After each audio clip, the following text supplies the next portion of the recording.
Hello નમસ્કાર વિદ્યાર્થી મિત્રો, ધોરણ 9ની અંદર આપણે દ્વિતીય પરીક્ષા માટે વિકાસ પરીક્ષાલક્ષી અસાઇનમેન્ટની આપણે ચર્ચા કરી રહ્યા છીએ વિદ્યાર્થી મિત્રો. તો ધોરણ 9 સામાજિક વિજ્ઞાનની અંદર આપણે વિદ્યાર્થી મિત્રો વિભાગ એ અને વિભાગ બેની ચર્ચા કરી. હવે વિદ્યાર્થી મિત્રો આપણે વિભાગ સીની અંદર ચર્ચા કરવાના છે. તો વિભાગ સીની અંદર આપણે ફૂલ સોલ્યુશન વિદ્યાર્થી મિત્રો જોઈશું. તો વિદ્યાર્થી મિત્રો, જો આ ચેનલ તમે સબસ્ક્રાઈબ ના કરી હોય તો સબસ્ક્રાઈબ કરવાનું ભૂલતા નહીં વિદ્યાર્થી મિત્રો. આપણે ધોરણ 9ની અંદર વિકાસ પરીક્ષાલક્ષી અસાઇનમેન્ટના દરેક વિષયનું આપણે સોલ્યુશન અહીંયા જોવાના છે. તો વિદ્યાર્થી મિત્રો, વિભાગ સીની આપણે ચર્ચા કરીએ તો વિભાગ સીની અંદર તમને ખબર છે કુલ 4 પ્રશ્નો પૂછાશે, બરાબર છે. વૈકલ્પિક આંતરિક હશે, પ્રત્યેકના 3 ગુણ હશે, એટલે કે 12 માર્ક્સના પ્રશ્નો હશે, બરાબર છે વિદ્યાર્થી મિત્રો. તો પ્રકરણ 6થી આપણે વિદ્યાર્થી મિત્રો ચર્ચા કરીએ તો ધોરણ 9 સામાજિક વિજ્ઞાન પ્રકરણ 6 વિભાગ સી માટે પહેલો જ પ્રશ્ન આપણી પાસે છે, ક્યુબાની કટોકટી વિશે માહિતી આપો. તો ઈસવીસન 1961 અને 62 દરમિયાન અમેરિકાએ તેને દક્ષિણ પશ્ચિમે આવેલી સામ્યવાદી દેશ ક્યુબાની નાકાબંધી કરી. ત્યારબાદ અમેરિકાની સંભવિત લશ્કરી આક્રમણ સામે ક્યુબાની સલામતી માટે સોવિયત યુનિયને પરમાણુ શસ્ત્રોથી સજ્જ મિસાઇલો ભરેલા વાહનો કેરેબિયન સમુદ્ર તરફ રવાના કર્યો. વિશ્વની બંને મહાસત્તાઓએ એકબીજા ઉપર પરમાણુ શસ્ત્રોનો ઉપયોગ કરવાની ધમકી આપી વિશ્વમાં પરમાણુ યુદ્ધની પરિસ્થિતિ ઊભી થઈ. અંતે અમેરિકા અને સોવિયત યુનિયનના વડાઓ સૌપ્રથમ વાર હોટલાઇન પર વાતચીત કરી. પરિણામે સોવિયત યુનિયને પોતાના વાહન પાછા વાળી લીધા અને અમેરિકાએ ક્યુબા સામે ગોઠવેલા પરમાણુ શસ્ત્રોવાળા મિસાઇલો ઉતારી દીધા. પરિણામે બંને દેશો વચ્ચે યુદ્ધની ઘટના ટળી ગઈ. ત્યારબાદ આ ઘટનાને ક્યુબાની કટોકટી તરીકે ઓળખવામાં આવે છે. ક્યુબાની કટોકટી આ ઘટના વેળા બંને મહાસત્તાઓ સદભાવપૂર્ણ સંદેશાનો સૌપ્રથમ આપલે શરૂ કરી. બંને મહાસત્તાઓ વચ્ચે ગેરસમજ દૂર થવાનો માર્ગ મોકળો બન્યો. ત્યારબાદ ક્યુબાની કટોકટીની ઠંડા યુદ્ધના અંતના આરંભ તરીકે પણ ગણવામાં આવે છે. ત્યારબાદ વિદ્યાર્થી મિત્રો આપણે પ્રશ્ન 2 એટલે કે ટૂંકનો જ લખો, શાસ્ત્રીકરણ અને નિશાસ્ત્રીકરણ એટલે, બરાબર છે. તો વિદ્યાર્થી મિત્રો પહેલાં આપણે શાસ્ત્રીકરણ વિશે ચર્ચા કરીએ તો ઠંડા યુદ્ધના તબક્કા દરમિયાન બંને મહાસત્તાઓ વચ્ચે વિશ્વ પર પોતાનો પ્રભાવ અને પ્રભુત્વ જમાવવા માટે વિવિધ પ્રકારના સંખ્યાબંધ સહારક શાસ્ત્રોનું ઉત્પાદન વધારવાની હરીફાઈ થઈ. અમેરિકાએ સૌથી વધુ સહકાર એવો પરમાણુ બોમ્બ બનાવ્યો અને દ્વિતીય વિશ્વયુદ્ધ દરમિયાન ઈસવીસન 1945માં જાપાનના હિરોશિમા અને નાગાસાકી શહેરો પર તેનો ઉપયોગ કર્યો અને અણુશાસ્ત્રોમાં પોતાનો સર્વોપરીતા સિદ્ધ કરી. એ પછીના 4 વર્ષમાં ઈસવીસન 1949માં સોવિયત યુનિયને અણુ અખતરો કરી અણુશાસ્ત્રો બનાવવાની પોતાની ક્ષમતા પુરવાર કરી.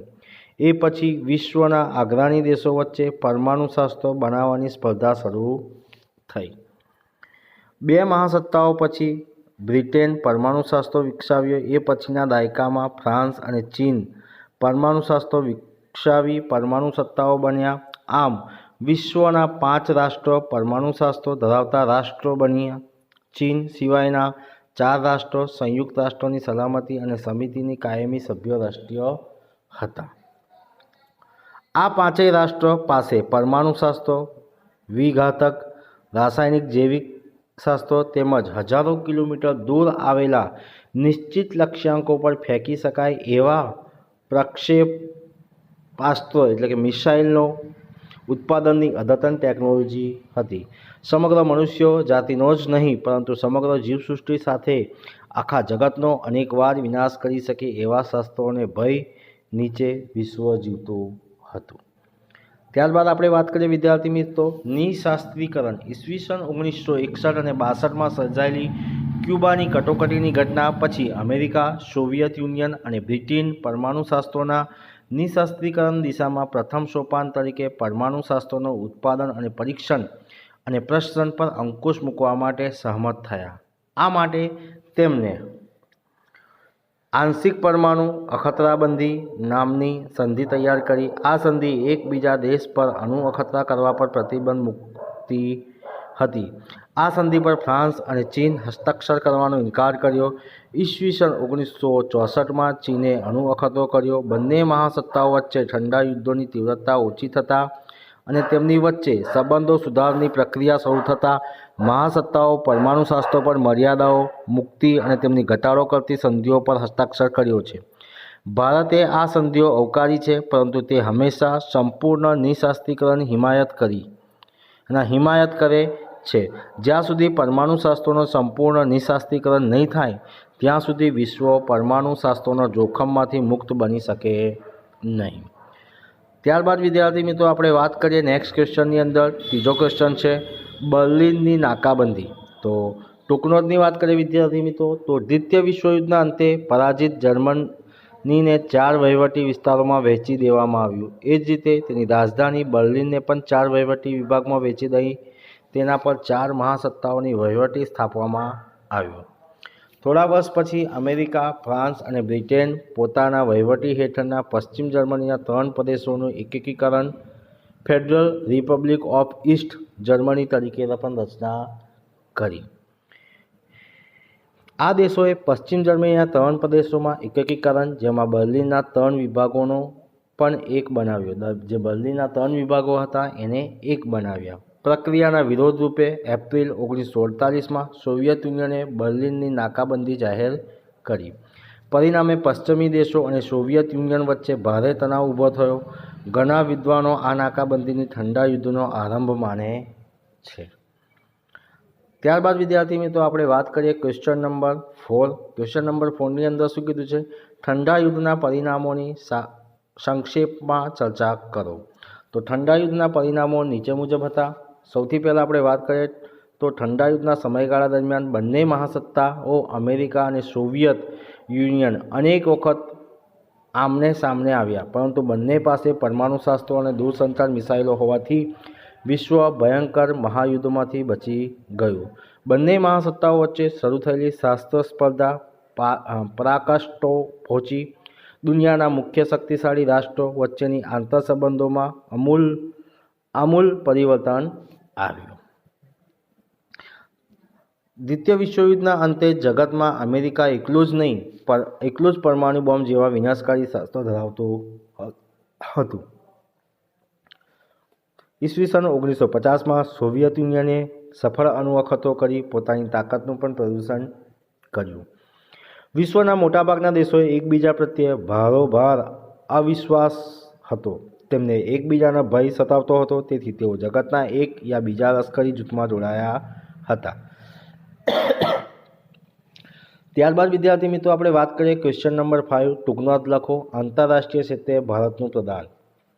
તો ચર્ચા કરીએ વિદ્યાર્થી મિત્રો આંતરરાષ્ટ્રીય ક્ષેત્રે ભારતનું પ્રદાનની અંદર વાત કરીએ તો સ્વતંત્ર થયા પછી ભારતે આંતરરાષ્ટ્રીય ક્ષેત્રે નોંધપાત્ર ફાળો આપ્યો છે। વિશ્વમાં સામ્રાજ્યવાદ, સંસ્થાનવાદ, કાળા ગૌરવ વચ્ચેનો રંગભેદ વગેરે દૂષણો નાબૂદ કરવા તેમજ તેમની સામે ચાલતી ચળવળોને ભારતે હંમેશા ટેકો આપ્યો છે। સંયુક્ત રાષ્ટ્રોની આદેશથી ભારતે કોરિયાના યુદ્ધોમાં ઘવાયેલા સૈનિકોની તબીબી સારવાર માટે દવાઓ અને તબીબી ટુકડીઓ મોકલી હતી। ગાઝા, સાયપ્રસ, કોંગો, શ્રીલંકા વગેરેમાં સર્જાયેલી કટોકટી વખતે સંયુક્ત રાષ્ટ્રોના શાંતિ સ્થાપક દળોમાં ભારતે પોતાના સૈનિકોને મોકલી એ દેશોમાં શાંતિ સ્થાપવામાં સક્રિય કામગીરી ભજવી હતી। આંતરરાષ્ટ્રીય શાંતિ અને સલામતી જાળવવા તેમજ સમગ્ર વિશ્વના લોકોને સ્વતંત્રતા અને સુખ સમૃદ્ધિ માટેના તમામ પ્રયત્નોમાં ભારતે સંપૂર્ણ સહકાર આપ્યો। સંયુક્ત રાષ્ટ્રોની મહાસભામાં પરમાણુ શાસ્ત્રોના સંપૂર્ણ નિઃશાસ્ત્રીકરણનો ઠરાવ રજૂ કરીને ભારતે શાંતિની ઈચ્છાને વાચા આપી હતી। દુનિયાના દરેક દેશો ઘાતક શાસ્ત્રોનું ઉત્પાદન બંધ કરી તેમજ સૈન્યોના સંખ્યા ઘટાડીને નાના વિશ્વના ગરીબી તથા ભૂખમારાથી પીડાતી પ્રજાને આર્થિક અને સામાજિક વિકાસ માટે કરવો જોઈએ એવી માગણી હંમેશા ભારતે સંયુક્ત રાષ્ટ્રો સમક્ષ કરી। આમ વિશ્વ શાંતિ એ ભારતની વિદેશ નીતિનો મુખ્ય સિદ્ધાંત છે। વિશ્વ શાંતિ માટે રાષ્ટ્રો વચ્ચે સહકાર, વિશ્વાસ અને સમજણનું વાતાવરણ સ્થાપવા માટે ભારતે સતત પ્રયાસ કર્યો છે। ત્યારબાદ વિદ્યાર્થી મિત્રો પ્રકરણ 6 ની અંદર ક્વેશ્ચન નંબર 6 ટૂંકનોટ લખો. લાસ્ટ ક્વેશ્ચન છે પ્રકરણ 6 ની અંદર. તો ટૂંકનોટ લખો. સોવિયત યુનિયનની વિઘટન. તો 20મી સદીના છેલ્લા દાયકા દરમિયાન ઉદારમતવાદી વલણ ધરાવનાર મિખાઇલ ગોર્બોચોવ સોવિયત યુનિયનના પ્રમુખ બન્યા. તેમની નીતિને કારણે સોવિયત યુનિયનના વિચારસરણીમાં પરિવર્તન આવ્યું. તેથી સોવિયત યુનિયન રશિયાનું વિભાજન થયું. સોવિયત યુનિયનની શાંતિપૂર્ણ વિઘટન એ વિશ્વ રાજકારણની એક અદ્વિતીય અને સકવર્તી ઘટના ગણાવી છે. 11 માર્ચ 1985 મિખાઇલ ગોર્બોચોવ સામ્યવાદી પક્ષના નવા મહામંત્રી તરીકે સત્તા સ્થાન આવ્યો. તેમને કાર્યકાળ દરમિયાન રશિયાએ વિજ્ઞાન અને ટેકનોલોજી ક્ષેત્રે નોંધપાત્ર પ્રગતિ કરી. તે અમેરિકા જેવી મહાસત્તા સામે શક્તિ ધરાવતું બન્યું. મિખાઇલ ગોર્બોચોવ ગ્લાસ્નોસ્ત અને પેરેસાઇટ્રિક આર્થિક અને સામાજિક સુધારણા નીતિને કારણે સોવિયતે સમાજવાદી અને પ્રજાસત્તાકના સંધાન સભ્ય રાજ્યો સ્વતંત્રતાને સાર્વભૌમ રાજ્યનો દરજ્જો મેળવવા તત્પર બન્યા. આ રાજ્યો એક પછી એક સ્વતંત્રતા બન્યાની ઘોષણા કરવા લાગ્યા. ધીમે ધીમે સોવિયત યુનિયનની વહીવટીતંત્ર પર સામ્યવાદી પક્ષ, અમલદારશાહી અને લાલ સેનાની પકડ ઢીલી પડવા લાગી. ત્યારબાદ ઈસવીસન 1990માં સોવિયત યુનિયનના વિભાજનથી પ્રક્રિયા શરૂ થઈ અને ડિસેમ્બર 1991માં દેશના કુલ 15 રાજ્યોમાંથી 14 રાજ્યો સ્વતંત્રતા થયા. સોવિયત યુનિયનની આ વિઘટનની પ્રક્રિયા પૂરી થઈ. ત્યારબાદ 15મું રાજ્ય રશિયા સૌથી મોટું છે. તે રશિયન ફેડરેશનના નામેથી ઓળખાય છે. તો વિદ્યાર્થી મિત્રો, આ હતું વિભાગ C ની અંદર પ્રકરણ 6ની ચર્ચા કરી આપણે વિદ્યાર્થી મિત્રો. હવે આપણે વિદ્યાર્થી મિત્રો પ્રકરણ 10ની ચર્ચા કરવાના છે. તો પ્રકરણ 10ની અંદર આપણે વિદ્યાર્થી મિત્રો જોઈએ તો સૌથી પહેલાં આપણી પાસે ટૂંકનોટ જે છે તો ટૂંકનોટ લખો. તો ઉપરાષ્ટ્ર પ્રમુખ. તો ઉપરાષ્ટ્ર પ્રમુખની અંદર આપણે જો વાત કરીએ વિદ્યાર્થી મિત્રો તો સૌથી પહેલાં આપણી પાસે આવે છે લાયકાતો. તો તે ભારતનો નાગરિક હોવો જોઈએ. ત્યારબાદ તેમની ઉંમર 35 વર્ષ કરતાં ઓછી પણ ના હોવી જોઈએ. તે રાજ્યસભાના સભ્ય થવાની લાયકાત ધરાવતો હોવો જોઈએ. તે ભારતીય સંઘ કે રાજ્યની સરકારના પગારદાર નોકર પણ ના હોવો જોઈએ. તે સંસદ કે રાજ્યસભા ધારાસભ્ય ના હોવો જોઈએ. જો તે સભ્ય હોય તો ઉપરાષ્ટ્ર પ્રમુખ તરીકે ચૂંટાય ત્યારે તેમને સભ્યપદેથી રાજીનામું પણ આપવું પડે છે. ચૂંટણી. તો ચૂંટણીની અંદર આપણે વિદ્યાર્થી મિત્રો ચર્ચા કરીએ તો ઉપરાષ્ટ્ર પ્રમુખની ચૂંટણી સંઘ સંસદના બંને ગૃહના સભ્યો સંયુક્ત બેઠકના ગુપ્ત મતદાન દ્વારા કરે છે.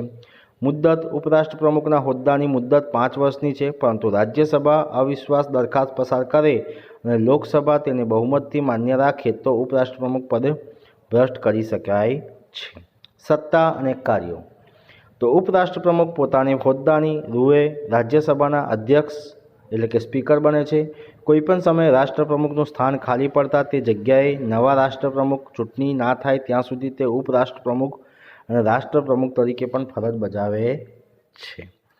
રાષ્ટ્રપ્રમુખ પોતાના હોદ્દાનું રાજીનામું ઉપરાષ્ટ્રપ્રમુખને સોંપે છે. વેતનની અંદર વાત કરીએ તો સંસદે નક્કી કરેલા પગાર અને ભથ્થા ઉપરાષ્ટ્રપ્રમુખને આપવામાં આવે છે. ત્યારબાદ આપણે વાત કરીએ વિદ્યાર્થી મિત્રો બીજી ટૂંકનોટ જે છે અંદાજપત્ર. અંદાજપત્ર એ વાર્ષિક નાણાકીય નિવેદન છે. રાષ્ટ્રપ્રમુખની પૂર્વ સંમતિ મેળવવાની સંઘ સરકારના નાણાં પ્રધાન દ્વારા દર વર્ષ પ્રથમ લોકસભામાં સંઘ સરકારના આવક અને ખર્ચનો અંદાજો દર્શાવતું નિવેદન પણ રજૂ કરે છે. તેમાં આગામી વર્ષ માટે સંઘ સરકારના વિવિધ ખાતાઓની ખર્ચાની માગણીઓ હોય છે. આ ઉપરાંત તેમાં દેશના નાગરિકો, ઉત્પાદકો, વેપારીઓ, ઉદ્યોગો, ગૃહો, આયાત, નિકાસ વગેરેના કર માળખાની પણ વિગતો હોય છે. લોકસભા અંદાજપત્રમાં દર્શાવેલી ખર્ચની માગણીઓ, દરખાસ્તો પર પણ ચર્ચા કરે છે. લોકસભા એ માગણીઓ મંજૂર કે નામંજૂર કરી શકે છે અથવા તેમાં ઘટાડો કરી શકે છે, પરંતુ તેમાં વધારો પણ કરી શકતી નથી. લોકસભા અંદાજપત્રની માગણી મંજૂર કરે ત્યારે અંદાજપત્ર પસાર થયેલા ગણાય છે. જો લોકસભા અંદાજપત્ર નામંજૂર કરે તો સંઘ સરકારને રાજીનામું પણ આપવું પડે છે. ત્યારબાદ વિદ્યાર્થી મિત્રો આપણે વાત કરીએ પ્રશ્નો 3 ટૂંકનોંધ લખો રાજ્યની વિધાનસભાની કારોબારી વિષયક સત્તાઓ। તો વિદ્યાર્થી મિત્રો અહીંયા તમને ચાર્ટ આપેલો છે રાજ્ય સરકારની કારોબારી તો ધારાસભ્યો કારોબારી ન્યાયતંત્ર ધારાસભ્યની અંદર આવે છે વિધાનસભા અને વિધાન પરિષદ તો તમે ચાર્ટના આધારે તમે સ્ક્રીનશોટ લઈને પણ વિદ્યાર્થી મિત્રો લખી શકો છો। ટૂંકનોંધની આપણે ચર્ચા કરીએ વિદ્યાર્થી મિત્રો તો વિધાન સભ્યો પ્રધાનોને વહીવટી કાર્યો અંગે પ્રશ્નો અને પેટા પ્રશ્નો પૂછી શકે છે। તે અગત્યની બાબત કે બનાવ વિશે ચર્ચા કરવા સભા મોકૂફની દરખાસ્ત રજૂ કરી શકે છે। તે પ્રધાનમંડળ ઉપર અવિશ્વાસનો ઠરાવ પસાર કરી તેને રાજીનામું આપવાની પણ ફરજ પાડી શકે છે। વિધાનસભાની સત્તાઓ ઘણી વિસ્તૃત હોવા છતાં કટોકટી સમયમાં લોકસભા તેના પર અંકુશ મૂકી શકે છે। ત્યારબાદ વિદ્યાર્થી મિત્રો આપણે વાત કરીએ ક્વેશ્ચન નંબર 4 તો ક્વેશ્ચન નંબર 4ની અંદર શું છે આપણી પાસે તો સ્પીકર ગૃહની મર્યાદાના રક્ષક છે સાથી। તો વિદ્યાર્થી મિત્રો વાત કરીએ તો સ્પીકર લોકસભાની બેઠકો દરમિયાન ગૃહના અધ્યક્ષ સ્થાને સંભાળે છે અને તે ગૃહમાંથી થતી ચર્ચા અને કાર્યવાહીનું તટસ્થતાથી સંચાલન કરે છે। તે લોકસભાનું ગૌરવ શિસ્ત વ્યવસ્થા માન મર્તબો જાળવે છે તેને ગૃહના સભ્યોને પ્રશ્નો પૂછવાની મંજૂરી આપે છે ગૃહની કાર્યવાહી દરમિયાન ઉપસ્થિત થતા ચર્ચાસ્પદ બાબતો પર તે ચુકાદો આપે છે તેમના ચુકાદો નિર્ણયો આખરી અને અંતિમ હોય છે। પોતાના આદેશોનું ઉલ્લંઘન કરનાર સભ્યને સ્પીકર ગૃહના કર્મચારીઓ દ્વારા ગૃહમાંથી બહાર કાઢી શકે છે। ગૃહના સંચાલનમાં સભ્યો વારંવાર ખલેલ પહોંચાડતા હોય અને તેઓ સ્પીકરની વિનંતીને માન ના આપતા હોય તો ત્યાં સ્પીકર ગૃહના કામકાજને સ્થગિત પણ કરી શકે છે। ત્યારબાદ વિદ્યાર્થી મિત્રો વાત કરીએ ક્વેશ્ચન નંબર 5 સંસદની લાયકાત કઈ કઈ છે તો ભારતીય સંસદના સભ્યો માટેની લાયકાતો તે ભારતનો નાગરિક હોવો જોઈએ બીજો તેની ઉંમર 25 વર્ષ કરતાં ઓછી ના હોવી જોઈએ ત્રીજું તે સંઘ સરકાર કે રાજ્ય સરકારનો પગારદાર ના હોવો જોઈએ ચોથું તે અદાલત દ્વારા ગુનેગાર પુરાવો થયેલો ના હોવો જોઈએ અને તે માનસિક રીતે અસ્થિર તેમજ નાદાર પણ ના હોવો જોઈએ। ત્યારબાદ વિદ્યાર્થી મિત્રો વાત કરીએ આપણે ક્વેશ્ચન નંબર 6 તો રાજ્યસભાના સભ્યોની પસંદગી કઈ રીતે થાય છે તો રાજ્યસભાના સભ્યોનું ઉપલું ગૃહ છે તે રાજ્યોની પ્રતિનિધિત્વ ધરાવે છે 30 વર્ષ કે તેથી વધુ ઉંમર ધરાવતો કોઈપણ ભારતીય નાગરિક રાજ્યસભાના સભ્ય તરીકે ઉમેદવારી નોંધાવી શકે છે। તે માનસિક રીતે અસ્થિર તેમજ નાદાર ના હોવો જોઈએ। રાજ્યસભાના સભ્યોની ચૂંટણી અડકતરી રીતે થાય છે તેની કુલ સભ્ય સંખ્યા 250ની છે તેમાંથી 238 સભ્યોની ચૂંટણી પ્રત્યેક રાજ્યની અને સંઘ પ્રદેશ વિધાનસભાના સભ્યો તેમની વસ્તીના ધોરણે કરે છે। બાકીના 12 સભ્યો રાષ્ટ્રપ્રમુખ સાહિત્ય વિજ્ઞાન કલા શિક્ષણ સમાજ સેવા રમતગમત સાંસ્કૃતિક પ્રવૃત્તિઓ વગેરે ક્ષેત્રોમાં વિશેષ જ્ઞાન અને વિશેષ પ્રતિભા ધરાવનાર વ્યક્તિઓનું નિમે છે। તો હવે વિદ્યાર્થી મિત્રો આપણે પ્રકરણ વિભાગ સીની અંદર 6 અને 10ની ચર્ચા કરી ત્યારબાદ આપણે વિદ્યાર્થી મિત્રો પ્રકરણ 11ની ચર્ચા કરવા જઈ રહ્યા છે વિદ્યાર્થી મિત્રો તો પ્રકરણ 11ની અંદર પણ આપણે વિદ્યાર્થી મિત્રો નેક્સ્ટ વિડીયોની અંદર આપણે વિદ્યાર્થી મિત્રો ચર્ચા કરવાના છે। આ પ્રકરણની અંદર ફક્ત આપણે પ્રકરણ 6 અને 10ની ચર્ચા કરી છે। તો વિદ્યાર્થી મિત્રો આ વિડીયો તમને ગમ્યો હોય તો લાઈક કરજો શેર કરજો અને કમેન્ટ કરજો અને જો ચેનલને સબસ્ક્રાઈબ ના કરી હોય તો સબસ્ક્રાઈબ કરવાનું પણ ભૂલતા નહીં વિદ્યાર્થી મિત્રો। જય હિન્દ જય ભારત।